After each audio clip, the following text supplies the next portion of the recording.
नाज़रीन कराम, कुछ इम्पोर्टेंट तरीन डेवलपमेंट्स हुई हैं, कुछ अहम डेवलपमेंट्स हुई हैं। सबसे पहले तो निगरान वज़ीर आज़म अनवारुल हक काकड़ ने अब खुलकर ये बता दिया है कि वो किसकी पसंद है, किसकी पसंद से वो लाए गए हैं।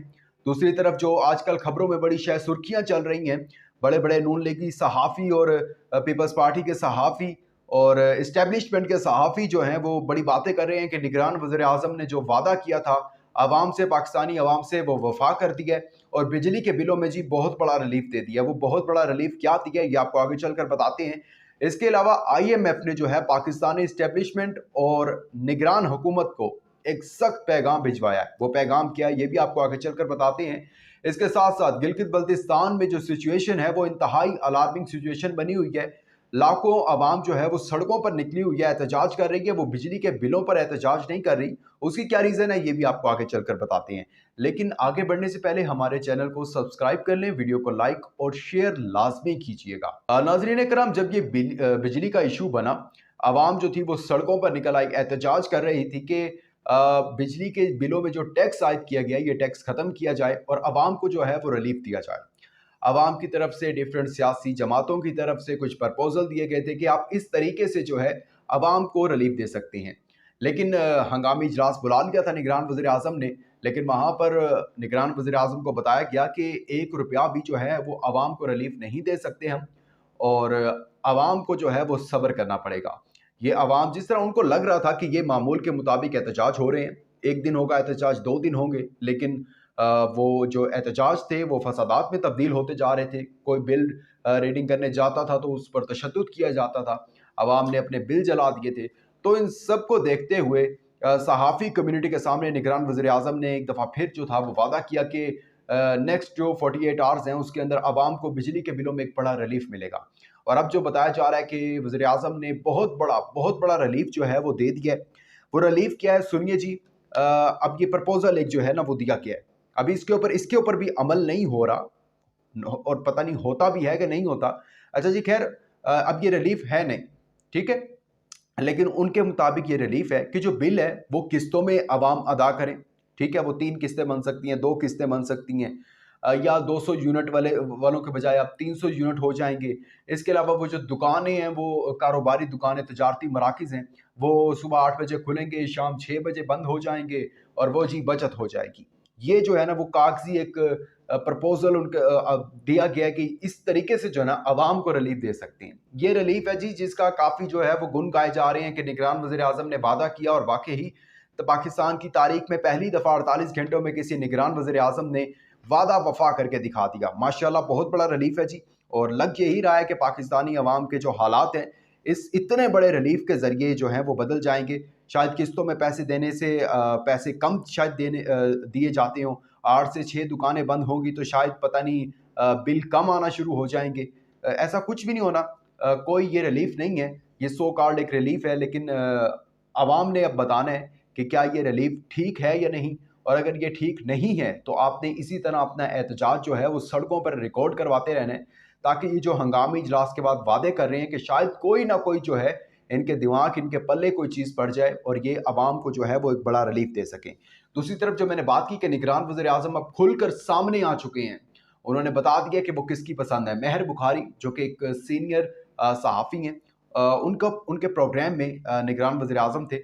तो उन्होंने एक तो 9 मई के जो सारे ये वक़्वा हुआ था उसको डिस्कस कर दिया और कहा जी इस आर्मी चीफ के खिलाफ ये साजिश थी, ठीक है। सबसे पहली बात तो निगरान वज़ीर आज़म, रिस्पेक्टेड निगरान वज़ीर आज़म अनवारुल हक काकड़ साहब, आप निगरान गवर्नमेंट में हैं। आपका काम नहीं है पॉइंट आउट करना, आपका काम है इन्वेस्टिगेशन करना। आप तो मतलब कि आप तो बिल्कुल क्लियर वो साइड ले रहे हैं ना उनकी, कि जिन्होंने ये कहा था कि आर्मी चीफ के खिलाफ साजिश की गई, पीडीएम गवर्नमेंट ने कहा था ना, आप उनकी साइड ले रहे हैं, उनका बयानिया बयान कर रहे हैं। आपका काम है 3 मंथ के लिए आना, इलेक्शन करवाना, ना कि आप जो है वो पॉइंट आउट कर रहे हैं कि फलां जी 9 मई वाकयात इस वजह से हुए। आपसे पूछा जाता है, महर बुखारी ने पूछा इलेक्शन के बारे में कुछ बताएंगे आप? उन्होंने कहा इलेक्शन के बारे में मुझसे ना पूछें, हालांकि आप आए इलेक्शन करवाने के लिए, इलेक्शन कमीशन से पूछें, ठीक है। और सदर को उन्होंने कहा कि सदर को जी कोई इख्तियार नहीं है, अगर इलेक्शन कमीशन ने कह दिया तो सदर को कोई इख्तियार हासिल नहीं होगा। तो आप ये समझ रहे हैं कि 9 मई वाकयात का किस्सा, फिर इलेक्शन ना होने का किस्सा, ये सब किसका बयानी है, ठीक है। और ये फिर किसके बयानी पर आए हैं, अब ये खुलकर सामने आ गए हैं। आईएमएफ जो है उसकी बात करें तो आईएमएफ ने एक सख्त पैगाम भिजवाया है।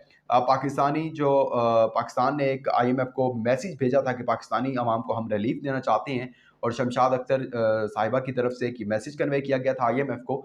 आईएमएफ ने उसके ऊपर जवाब दिया कि हमने आपको कब कहा है, हमने तो आपको पाकिस्तान को डिफॉल्ट होने से बचाया है और आप हमें गालियां पड़वा रहे हैं। हमने आपको कब कहा गरीबों से टैक्स लें, हमने तो आपको कहा है कि अमीरों से टैक्स लेकर गरीबों को सब्सिडी दें।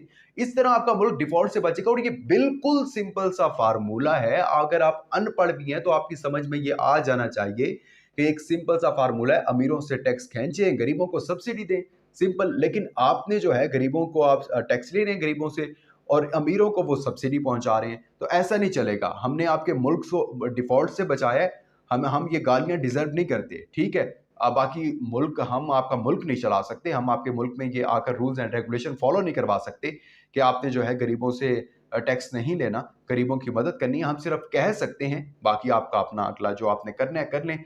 तो चुप साध दिया जी, कुछ नहीं हो सकता। अब बात कर लेते हैं जी गिलगित बल्तिस्तान की। जो उधर सिचुएशन है बड़ी अलार्मिंग हुई हुई है इस टाइम। वही जो मजहबी कुछ फितना, इस तरह की मजहबी फसायत जो है इस टाइम फैली हुई है कि पूरे गिलगित बल्तिस्तान में, और सिक्योरिटी इदारे जो हैं वो नहीं वहाँ जा रहे। हमारे जो मुर्तज़ा सोलंकी साहब हैं, वज़ीर इत्तलात हैं, सहाफ़ी भी रह चुके हैं, उनको तो अब बोलना चाहिए था, पता नहीं क्यों मुँह में आबले पड़े हैं, शायद तो इस वजह से नहीं बोल पा रहे हैं कि इस टाइम बहुत सिचुएशन जो है वो शिया सुन्नी फसादात जो हैं वो वहाँ पर इंतहाई एक पीक पर पहुँचे हुए हैं, और लाखों में लोग जो हैं इस टाइम सड़कों पर हैं।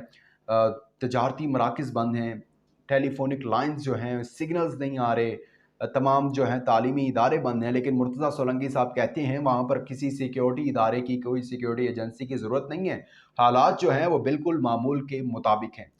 तो इसमें सिर्फ यही है, मुर्तज़ा सोलंकी साहब, अगर आप वहाँ पर कुछ फुटेज देखें, वहाँ की जो मकामी मीडिया है, ठीक है, मेन स्ट्रीम मीडिया पर तो आप दिखा नहीं रहे हैं, लेकिन जो मकामी मीडिया अगर आप उसको देखें तो आपको अंदाज़ा होगा कि वहाँ सिचुएशन अलार्मिंग है, अमन व अमान की सूरत हाल नहीं है। बहरहाल हमारे जितने गिलगित बल्तिस्तान के भाई हैं, हम उनको यही पैगाम देंगे अजीज़ न्यूज़ के प्लेटफॉर्म से कि देखें, आप मुसलमान हैं, शिया सुन्नी वहाबी ये कुछ भी नहीं है।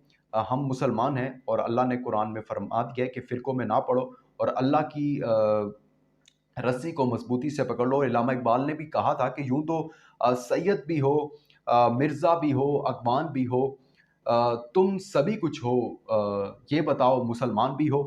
तो हमें ये, अगर हमारी कोई सिक्योरिटी एजेंसी या सिक्योरिटी इदारे इस मामले में दखल अंदाजी नहीं दे रहे हैं, वो नहीं आ रहे बीच बचाव वाला कोई रास्ता दिखाने, तो जितने हमारे गिलगित बल्तिस्तान के भाई हैं जो ये सोचते हैं कि वाकई हम इस फ़िरका वारियत से निकल कर मुसलमान हैं और आपस में जो है हमने लड़ना झगड़ना नहीं है, हमने लड़ना है तो ज़ालिमों के खिलाफ लड़ना है, ना कि आपस में लड़ना है।